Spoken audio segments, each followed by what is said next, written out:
and good evening, Pittsburgh Steelers fans. Welcome to another episode of Steelers Friday Night Six Pack.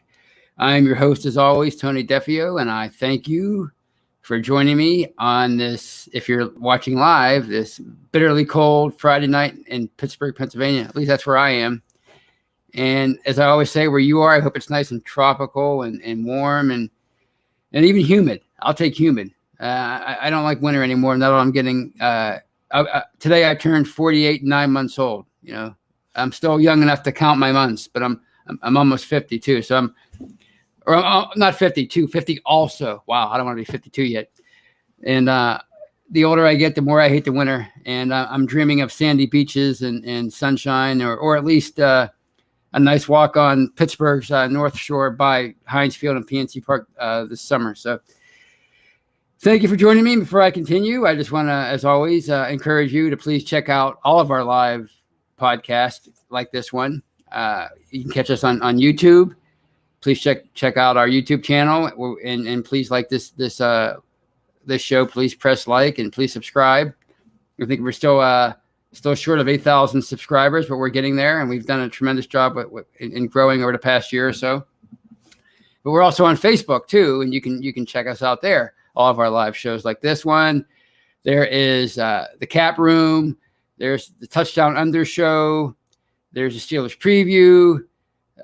There's what's it called? On the Curtain Call with Michael Beck and Jeffrey Benedict. There's the Scobro Show, and you can check all those podcasts. Or the Hangover. I forgot about the Hangover. It's another one of my shows with Brian Anthony Davis, our podcasting manager. How could I forget that one? That's every Monday at 5, or not 5. Oh my God, that's my pre-job time. Now it's around 8 o'clock ish every Monday. But we also have audio only podcasts, including the Live Mic with Michael Beck, Let's Ride with Jeff Hartman, the Stat Geek with Dave Schofield, the Retro Show with myself and Brian Anthony Davis. So please check those out. Check out Behind the Steel Curtain, where we bring you news, commentary, film breakdown. Anytime something happens, those guys are on it.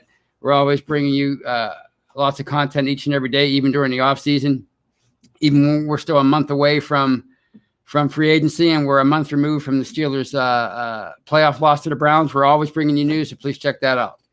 As we like to say, it's your one-stop shop for all your Steelers needs. And welcome to everybody in the live chat. I see a lot of regulars and some new folks. There's GS, Cree Ikes, Lumberzack. What else we have here? Ryan Kellerman, Felicia Ballard, Jared Devil. Let's see if I'm slow on the scroll. Javier Maury, Ryan O'Toole, Steelers Pittsburgh, Steeler Chick 46. So thank you guys for joining me. And there's Gyro. And he brings up a subject that I'll get to later, J.J. Watt to Pittsburgh. But rest assured, I will be discussing that later. As you know, I do segments, so I'm not going to start off with that. I want to start off with the big news of the day, in my opinion. That was the retirement of Maurkice Pouncey, the Steelers' very decorated center over the past 11 years. It was 50-50 as to whether or not he would return in 2021 after the playoff loss to the Browns. And he made it official on Friday by announcing his retirement. He took it to social media and thanked the Steelers fans, the organization, his teammates, and their families for a great experience. But he decided to get on with his life's work. And I can't tell you how much respect I have for Maurkice Pouncey. I've always appreciated the kind of player he was, and how he came in and basically was a symbol of change for that offensive line. If you remember the late 00s, the end of the last decade, or not the last decade, 2 decades ago now, the 2000s, how awful the Steelers line play was, and how many times Ben got sacked and beat up, and it was hard to develop any kind of ground game, especially short yardage. The short yardage ground game was just awful. If you remember the 2008 season, they won the Super Bowl and it was great, but it was a long year for that offense because of guys like, well, I don't even want to say any names because I've gotten in trouble in the past with calling out people, but you can go look it up. Just go look it up on Pro Football Reference, and you'll see some of the names. And none of them were all pros. I mean, there were some good ones. I guess I could bring up Max Starks because he was a popular player, and he was a pretty good player. Not a great player, but he was pretty good. But it was largely the pickings were slim for that line. And Maurkice Pouncey, when the Steelers drafted him in the first round in 2010, he, in my opinion, was a symbol of change. He came in, and in OTAs, you were hearing how he was head and shoulders above everybody else on that line, how he was clearly the best lineman on the team. And it kind of reminded me of what some old veterans used to say about Joe Green when he came in his rookie year in training camp, and how he was clearly the best player on the defense right away. That's kind of what Maurkice Pouncey was. And he was a leader right away. He was a Pro Bowler his first season. He made 9 Pro Bowls all in all throughout his career. He was a first-team All-Pro 3 times. He was named to the All-Decade team of the 2010s, and I think that's a pretty big deal. So he was a great player. He was he never won a Super Bowl here, and that's a shame. But as far as his resume was concerned, it was hard to beat. I know a lot of people like to criticize him, especially Pro Football Focus. They never had a lot of great things to say about Pouncey, but he was clearly one of the, if not the best center of his day, one of the best centers of his day. And what do people always say about players when they're trying to gauge their Hall of Fame credentials? People like Hines Ward, even Ben, they say, well, he wasn't the premier player at his position during his career. Well, you can't say that about Pouncey, because he was. He was an exceptional player, and yeah, he lost it a bit at the end. He deteriorated, his play declined, but that happens to the best of them. It happened to Hines Ward. It happened to Troy Polamalu. It happened to Joe Green. Joe Green, I remember reading, I forget what book, I think it was Their Life's Work, that great book that came out about 6-7 years ago. And I believe I think it was that book, and he said that he wasn't nearly the same player he was by 1978 that he was in 1974, 1975. So you're usually most NFL players aren't as good at the end of their careers as they are in their prime. I think that's pretty self-explanatory. So yeah, he struggled at the end, and perhaps he retired at just the right time before his play really fell off. But it doesn't take away from the kind of career that he had. And I think he's going to make it in the Hall of Fame. Will he make it right away? Will he be a first ballot Hall of Famer? Probably not. You never know. It's hard to gauge offensive linemen, but he probably won't make it on his first try. But so what? I mean, Dermontti Dawson had to wait. It took him a few tries to get in. He was the premier center of his day, or at least one of the top 2 or 3. Alan Faneca was one of the top 1 or 2 guards of his day. It took him several tries to get in. He just got elected last week, and congratulations to him. That's well deserved. And I'll be happy to see him get enshrined this summer. So it doesn't really matter if he's a first ballot Hall of Famer or not. I think he's a Hall of Fame player. So I don't know when he's going to get elected. Hopefully, I'm not really old when it happens, because that means he'll be pretty old. Because I'm way older than him. But if I'm really old when he gets elected, that means he'll have had to wait a long, long time, and I don't want to see that for him. So, but it was a great career, and he has nothing to be ashamed of. Early things were shaky for him. I'd say about the midway part of his career, he had a couple of serious injuries. He had I think it was a torn ACL in 2013. Then he had another knee injury, and he suffered in the 2015 preseason, which is a great argument against playing these guys a lot in exhibition games. He was, I think, Le'Veon Bell ran into him on a running play, and he missed, I think, all but a few games that year. He wound up having a staph infection, I believe, and he had to have several operations so he had a tough stretch in the middle of his career, and he had that off the field incident. I think it was in Florida, and there was the Free Hernandez thing that he was photographed with the Free Hernandez hat, him and his brother. So he had a rough patch there in the middle, but he matured, and he became he was always a leader in that locker room, but he became an even better leader later in his career. And he was probably, if not the most respected player in that locker room, certainly one of the top respected players in that locker room. I mean, I'll always be thankful for his, not only his play, but some of the things he did to help his teammates. Like the end of the 2019 season, when he instinctively just threw the beat. I'm not a violent person. I don't advocate violence, but for him to instinctively just go after Myles Garrett when Garrett hit Mason Rudolph in the head with his helmet at the end of that Browns game in November of 2019, and knowing he was probably going to get suspended for a few games, and to me, and he did that for a backup quarterback, somebody who probably isn't going to be the face of the franchise ever. He laid his you could say his career on the line for a backup quarterback that told me what kind of a teammate he was. And I think what the thing, another thing that about him that I respect even more is, people always get on Bud Dupree for speaking out against James Harrison when James Harrison was released at the end of the 2017 season. And they use that against him, and people that don't like Bud, they always use that against him. But Maurkice Pouncey said way more damning things about James Harrison after he left here, and rightfully so. When you heard the stories about how he would sleep in meetings, how he would not mentor the young guys, how he wouldn't try and practice, how he complained and moaned, and when he left here, he tried to make himself into a martyr, and the fans were going right along. And Maurkice Pouncey came out and said, "Look, it wasn't like that. He needs to be honest.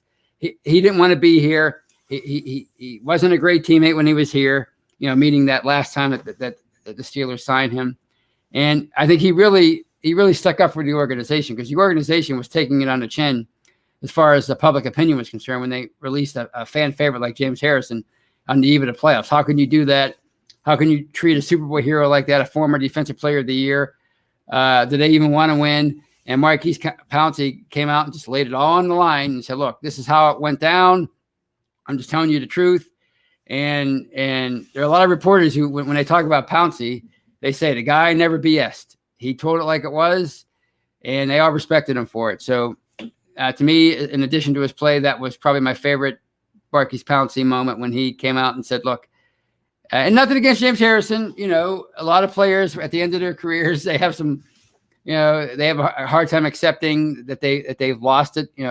Troy Polamalu maybe is a even more famous example, even though he did it with way more class than James Harrison did, but he had a hard time accepting that it was over for him. So I don't want to, get on James Harrison too much, but the way he comported himself during the 2017 season, when you hear the reports, it wasn't a good look for an all-time great. So I always respect Pouncey for coming out and telling the truth and sticking up for his teammates, his coaches, his boss, Art II, and Kevin Colbert. So that to me, he gained a lot of respect from me for that alone. So kudos to a great career for Maurkice Pouncey, and may you have a great post NFL life, wherever that takes you. You made a lot of money. He apparently has a family that a lot of his teammates love and enjoy. So he's got a good thing going for him, and I hope his post football career is a great one. So that is my first topic, and I just want to welcome some more people to the live chat. Chad Landsman, who's become a regular from the from our Facebook page. So welcome, Chad. Kathy Ford. Wow, I missed Kathy there. Welcome, Kathy. I don't see anybody else. And here's one from Ryan O'Toole. Hey, first show I caught this week. I feel bad. Don't feel bad. But he says, "Hey, Tony." Hey to you too, Ryan. I worked 16 straight hours earlier in the week, and then I had to get up the next morning and work another 8. So anything's better than that. So I don't feel bad. You don't have to worry about offending me when it comes to that. But that was my first topic, and of course, probably the sexier topic is J.J. Watt, and he was finally granted his release from the Texans on Friday afternoon. It was reported he during the 2020 season, he had grown weary of the Texans and how they did business and how they were running things, and he expressed an interest of wanting out.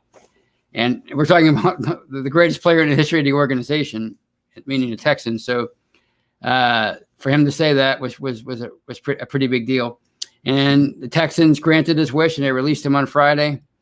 And now he's a free agent, and he's free to sign with anybody. But, of course, one of the favorites is Pittsburgh, mainly because of his two brothers, T.J. Watt and Derek Watt. So, naturally, people are clamoring for him to come here. And, obviously, he's not the player he used to be, J.J. Watt. I mean, 3-time Defensive Player of the Year, future Hall of Famer. But, he's not done yet either. He's not washed up. So would he make the Steelers defense better? Of course. I mean, he's the same age as Cam Hayward. He's about the same age as Tyson Alualu. I'm assuming he's about a year younger since Alualu was drafted in 2010 and he was drafted in 2011, meaning Watt. And, who cares about the scheme? I know the Texans run a 3-4. So obviously you can make that work here, but it's J.J. Watt. So any defensive coach worth his salt would better make that work, right? You better make TJ or J.J. Watt fit into your defense schematically, or you're not a good coach. So yes, he would make it. He would make the Steelers defense better. He would make their front four or their front seven more formidable. So from a X's and O's standpoint, yeah, it makes sense to bring J.J. Watt here. It makes total sense. But the question is the finances, and we know the Steelers are in big time trouble with their salary cap, as they often are. Last I checked, they were like 25 million over, 20 million over, whatever it is. But they only have, I think, 35 players, maybe 34 now that Pouncey retired, under contract for next year. So they have a lot of work to do, right? The owner came out a couple weeks ago and said, they can't have Ben Roethlisberger back under his current deal. There's still a lot of silence, between the two of them. There's still a lot of uncertainty. What's going to happen? Are they going to restructure Ben? Are they going to ask him to take a pay cut? Is he going to accept that? So they still have a lot of work to do to get into compliance, and that starts with Big Ben. So if they're able to free that money up, free the cap space up, and bring J.J. Watt here, okay, fine. But wouldn't that kind of be a luxury at this point? You have Cam Hayward, who's still playing top-level football. Stephon Tuitt, we know how dominant he can be. Tyson Alualu probably played the best football of his career last year. He was a very valuable player for them following the free agent departure of Javon Hargrave. He was really great. And when he was out, you notice a big difference. So they're going to have a formidable line. So my point is, if you can find the money to sign J.J. Watt, wouldn't it be better to use that money on other areas of the team? If you can find $10 million to sign J.J. Watt, couldn't you sign Tyson Alualu, who's a free agent? Couldn't you sign him at a much cheaper deal? And you'll still have a pretty formidable defensive line next year, right? If you can sign J.J. Watt, if you can find that money, then wouldn't it make more sense to use that money to sign a veteran center? You're not going to need the money you would need for Watt to sign a center, but you could probably get a pretty good one if you can find that kind of money. Now that Maurkice Pouncey retired, we talked about how that unit needs upgraded, right? So center, tackle, you name it. They could find one of those guys in free agency. Maybe you can use that money to sign Mike Hilton. Hello, one of the top slot corners in the NFL. He's a very valuable member of your secondary. He's going to want to raise. So if you can find the money to sign J.J. Watt, I would assume that you can use that money to sign Mike Hilton instead. How about another tight end? Vance McDonald just retired. You need another tight end to go along with Eric Ebron. Running back's another one. They were linked to Aaron Jones, the Packers running back, as recently as a couple weeks ago. There's a lot of areas of that team they can address. if they could, if they can find that kind of money for JJ Watt, then they can use that money for other places. I think to add JJ Watt, you're just adding strength to a strength of your team. And I think if his name wasn't JJ Watt, if it was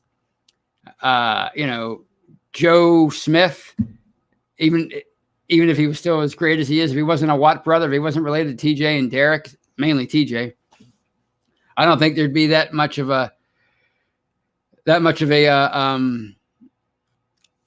desire to see him come here.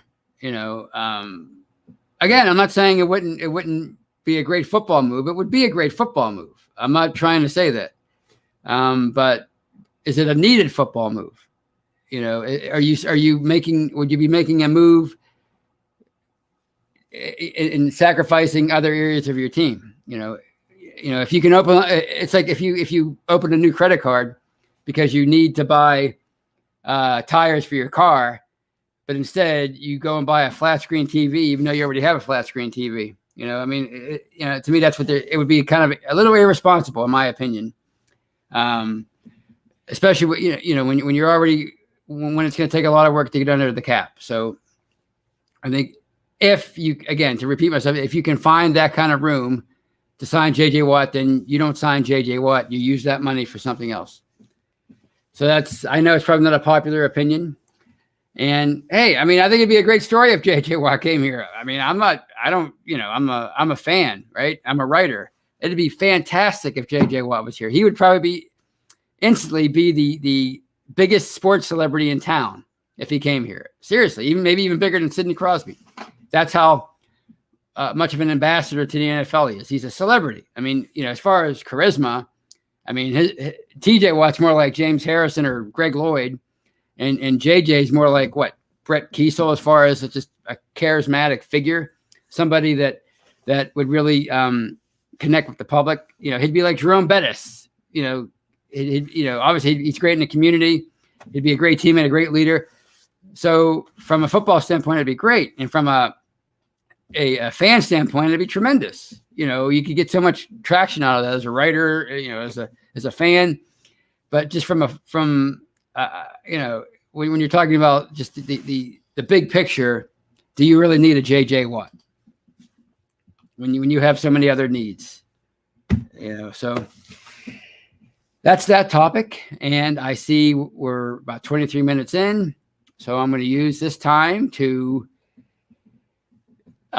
say goodbye for part one of this episode of Steelers Friday Night Six Pack. If you're watching on YouTube or Facebook, don't go anywhere.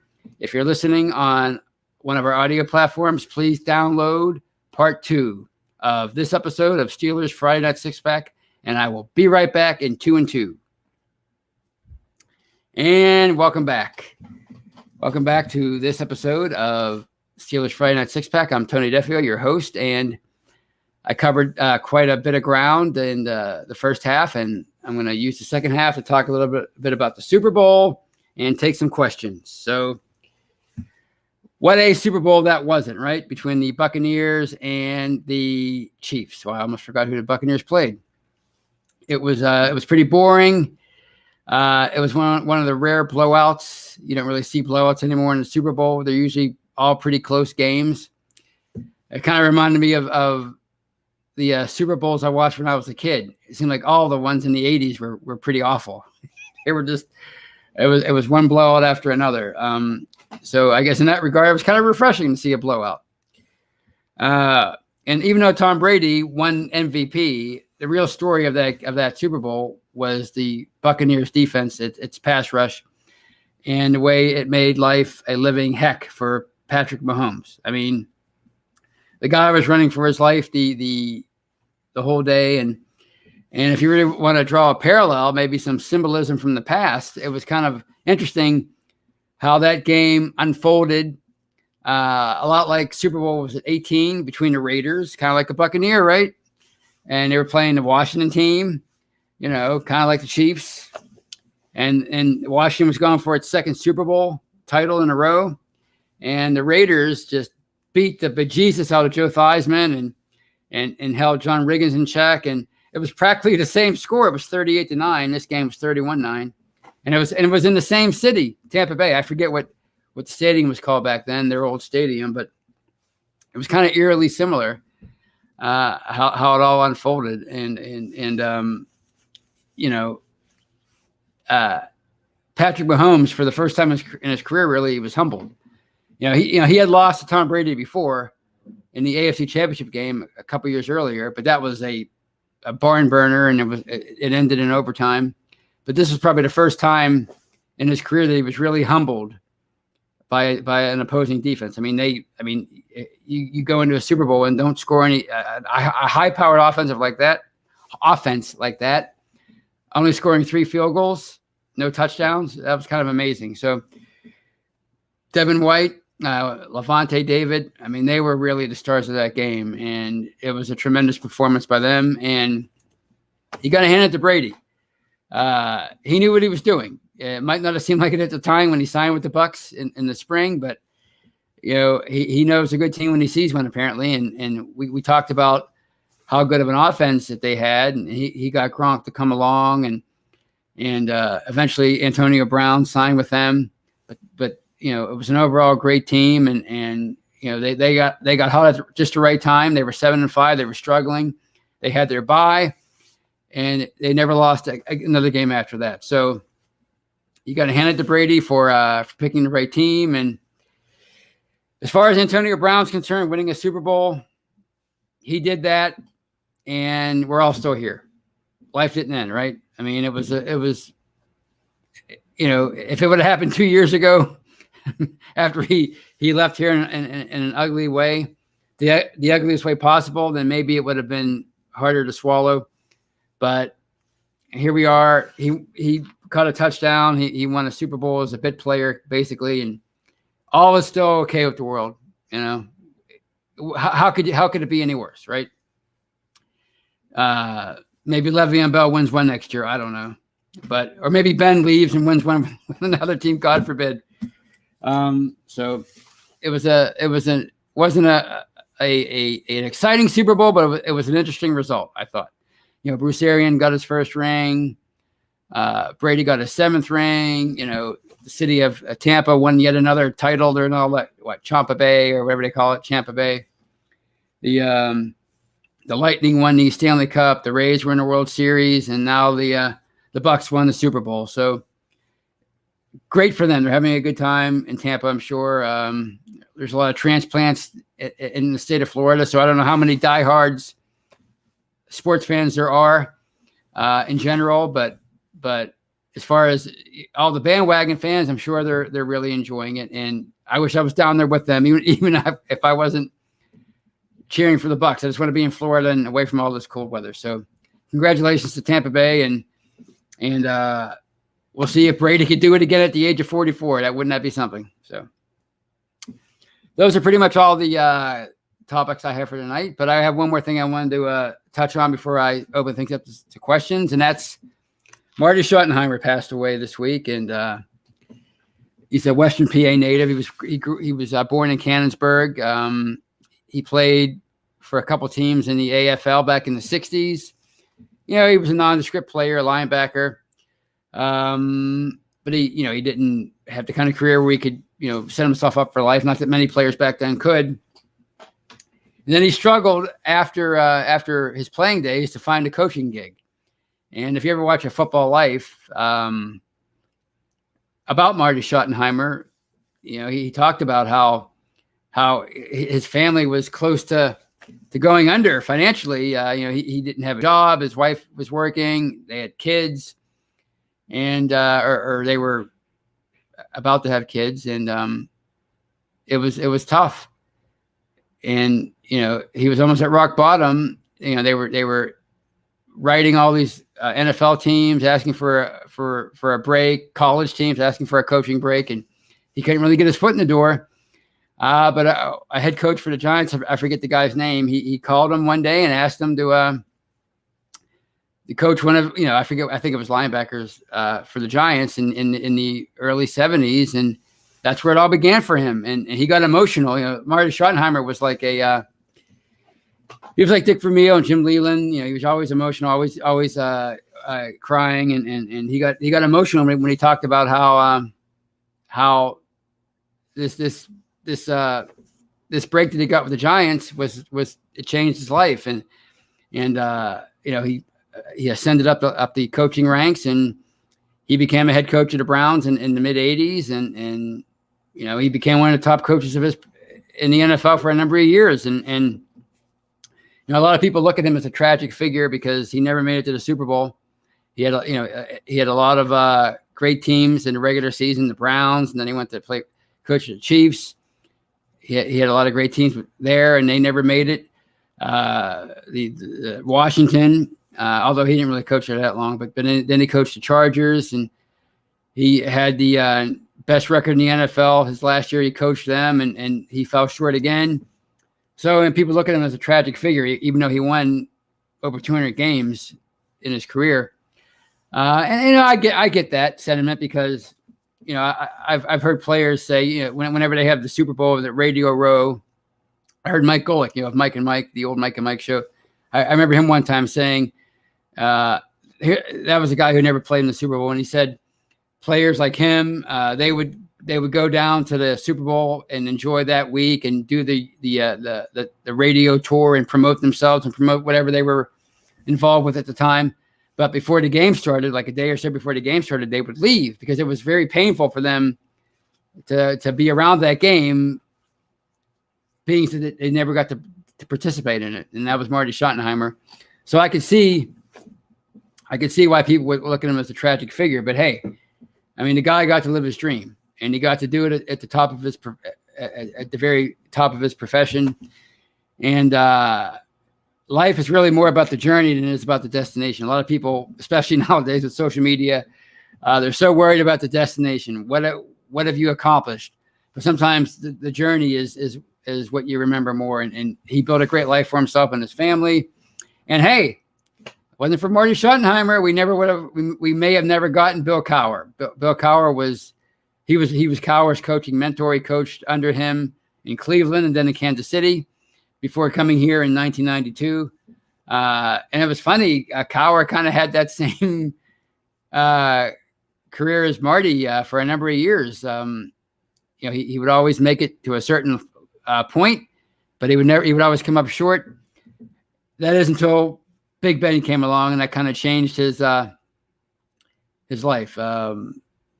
Marty, for the vast majority of his career, he had Bernie Kosar, who was exceptional, and he coached Drew Brees at the end before Brees left for New Orleans. But he never really had that top-notch quarterback that Bill Cowher eventually did, and that, I think, that was the difference. So, rest in peace to Marty, and condolences to his family. And hey, thank you for Bill Cowher, because that gave me a lot of great memories, and I'm sure you too, back in the 1990s and into the 2000s. He was a great coach. Cowher, he's going into the Hall of Fame, and he probably owes a lot to Marty. So rest in peace to Marty Schottenheimer. So I will now open things up to some questions. Here's one from Ryan Kellerman involving, of course, J.J. Watt and T.J. Watt. And it says, T.J. already put a tweet out there, and you got to think that holds a lot of weight for J.J. It might hold some weight, and maybe they would pursue his brother just to make T.J. happy, because T.J. now, you got to say, he's the best player on the team. He's their face. He's probably past Big Ben as far as importance for the organization. But it's just a matter of, where do you want to put your resources? When you're trying to retool, if they're rebuilding, they're certainly not gonna go after a guy like J.J. Watt. If they're retooling, do they want to put their resources in an area of strength? And you can pretty much say their defensive line is an area of strength. Do they need another JJ? Do they need a J.J. Watt? Do they need another exceptional defensive lineman? And I realize the Steelers have been more aggressive in recent years. But when you're talking about bringing in a Joe Hayden, their secondary needed upgraded, and he was the start of that. If you're talking about trading out for Devin Bush, their defense surely needed that kind of guy in the middle of the field after the injury to Ryan Shazier. If you're talking about trading for Mika Fitzpatrick, that was a perfect storm, and they clearly needed to upgrade at the free safety position.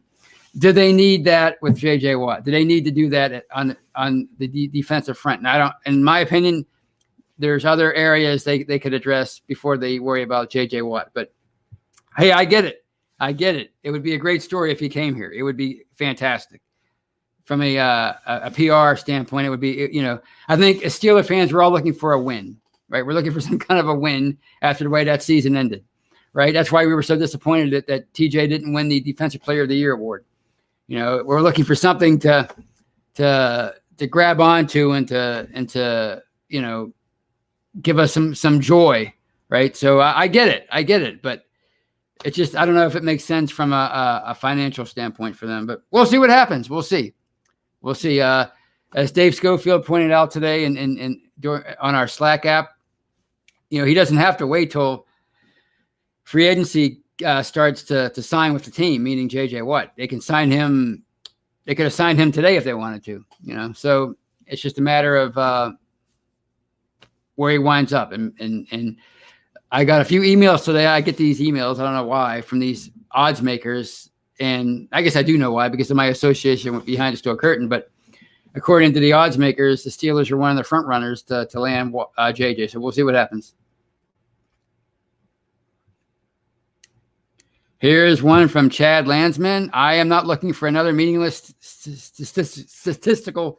I can never say that word. Another meaningless stat season. That is our new standard. Well, yeah, you're looking for a championship, just like every other fan. So. Well, that's why they maybe have to put their resources where it makes the most sense as far as being able to retool the team and build it into a contender again. Here's one from Mark Mazzaro. So I hope I said that right. When your defense is so totally dominant, it will ease the pain on a young offense. That's true, but do you mean they should sign J.J. Watt? Because I think even without him, their defense is going to be really good. Here's one from Felicia Ballard. What is TJ going to do? A family discount for J.J.? We got to pay TJ first. Exactly. That's what I mean. That's what I mean by allocating your resources where you need to do it. I mean, TJ Watt's going to be a top priority, if not this year, certainly next year. And then you have to address other areas of the team. And you just signed Cam Hayward to an extension, so he's locked up. Tuitt's going to be here for, I don't know, another couple of years. He's younger than JJ. And as I said, Alu played so great last year. You can probably get him for a quarter of the price that you would need to pay JJ. And you would still have a really, really dominant defensive line with those three as they proved last year. So, again, I know they can make it work from a football sense. They could put JJ in there and rotate him in. It wouldn't affect Alex Highsmith. He could rotate in. You can move people around. The question is, do you really need that when you're as cap strapped as they are? And my opinion is maybe not.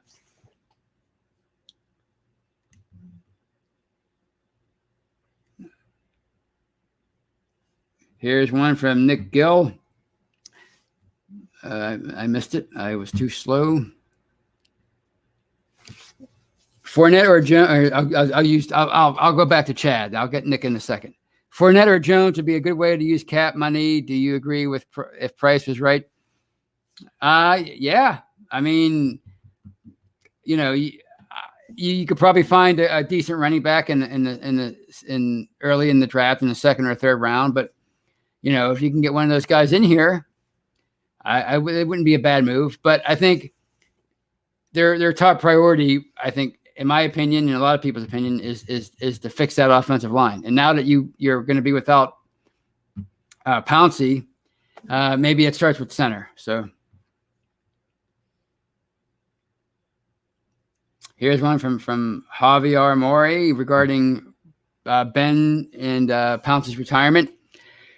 He's talking to Tyler, and he says, I agree. I think this move by Pouncey has been considering hanging it up. Well, he's often said that when Pouncey retires, he retires. Or maybe Pouncey said when Ben retires, he retires. I forget how that went. But, they're very, very close friends. And maybe he's going to reconsider some things now that he doesn't have his close friend and most immediate protector on the field around anymore. But it could come down to just a business decision too, if they can't work something out. As far as, Ben might have said, "I'll do whatever it takes," but what did he mean by that? Did he assume that that there was going to be a restructuring, or did he really think that they were going to ask him to take a legit pay cut? And he's not going to pay for the vet. He's not going to play for the vet minimum. There's just no freaking way Ben Roethlisberger is going to go from making $19 million down to whatever the vet minimum is. There's just no way. I know he's made a lot of money, but these guys are really prideful athletes. These big time athletes have huge egos, and I don't see him playing for the vet minimum. So the question is, what kind of a thing can they work out financially, and that will determine a lot about how this offseason is shapes up. Here's one from Rajan. O-line, receiver, and quarterback is where you spend money. Well, I don't know what you mean by quarterback. You mean like in general? Yes. I when Le'Veon Bell was holding out a few years ago, an anonymous, I can't say anonymous either. Wow, what is going on with me tonight? Executive said, you pay the quarterback, you pay the guy that he throws to, meaning receiver, you pay the guy that covers the receiver, you pay the pass rusher, and you pay the guy that protects the quarterback's blind side. That's where you start. So J.J. Watt would be a great priority if the Steelers needed that on their team, and they really don't. They need to worry about O-line. Of all those positions listed there, O-line was number one, and receiver is really is far down the list. Same with pass rusher. They really don't need, at least on the defensive line, they don't need another defensive lineman. At least not one that they're going to have to pay, but they would have to pay J.J. Watt. So Steeler Chick says we might draft O-line. Yeah, I can see them drafting O-line and signing an offensive lineman.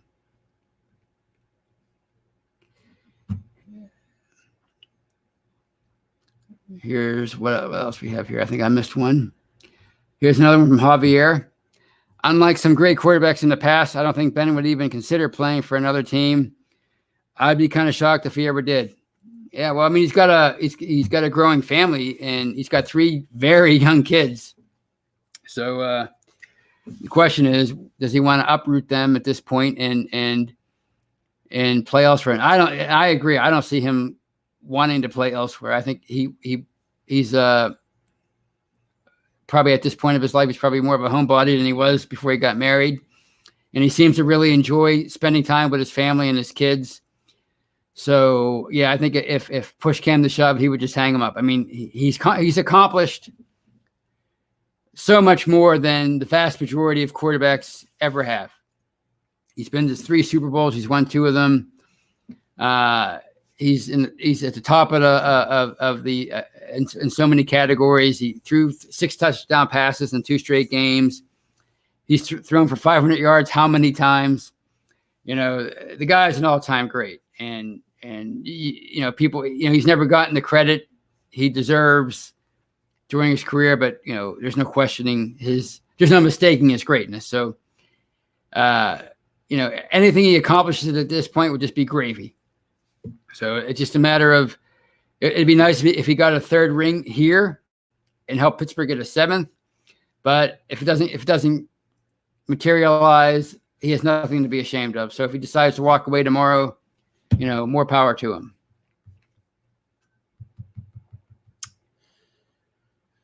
Let's see. Here's one from John B.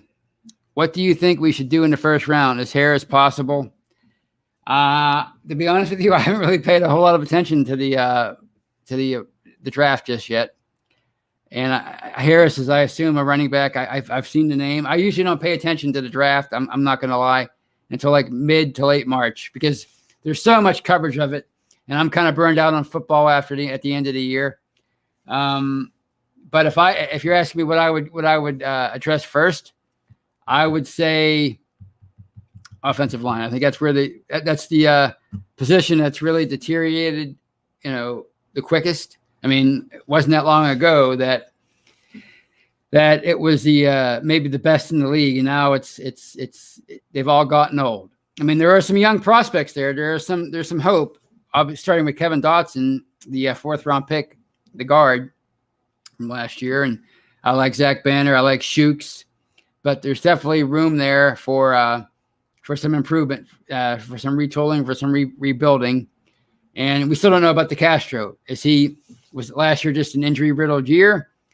There was talk that he needed surgery, or has he hit a wall and is he deteriorating like Pouncey? I mean, they're not that far apart in age.